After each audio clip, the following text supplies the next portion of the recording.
isipan ay naging tanglaw na bago ang lahat, pati ang pananaw.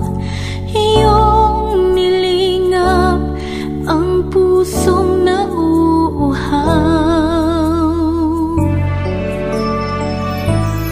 Ang bawat utos mo'y nagsisilbing gabay sa bawat pagsubok na nagpapatibay.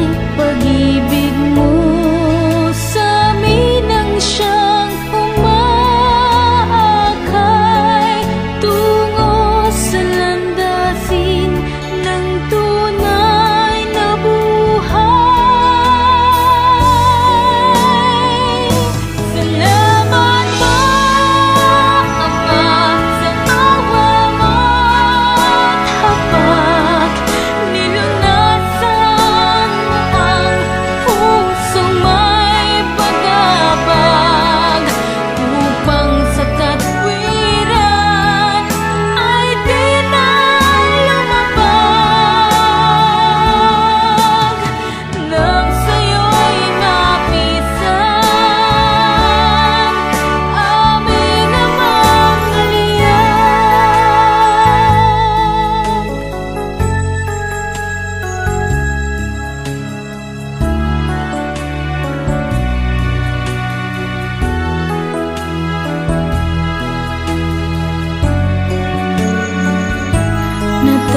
Natagpuan namin ang tunay na yaman, higit sa ginto't pilak at karangalan.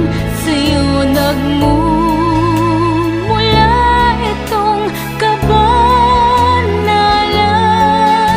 Ikaw ang siyang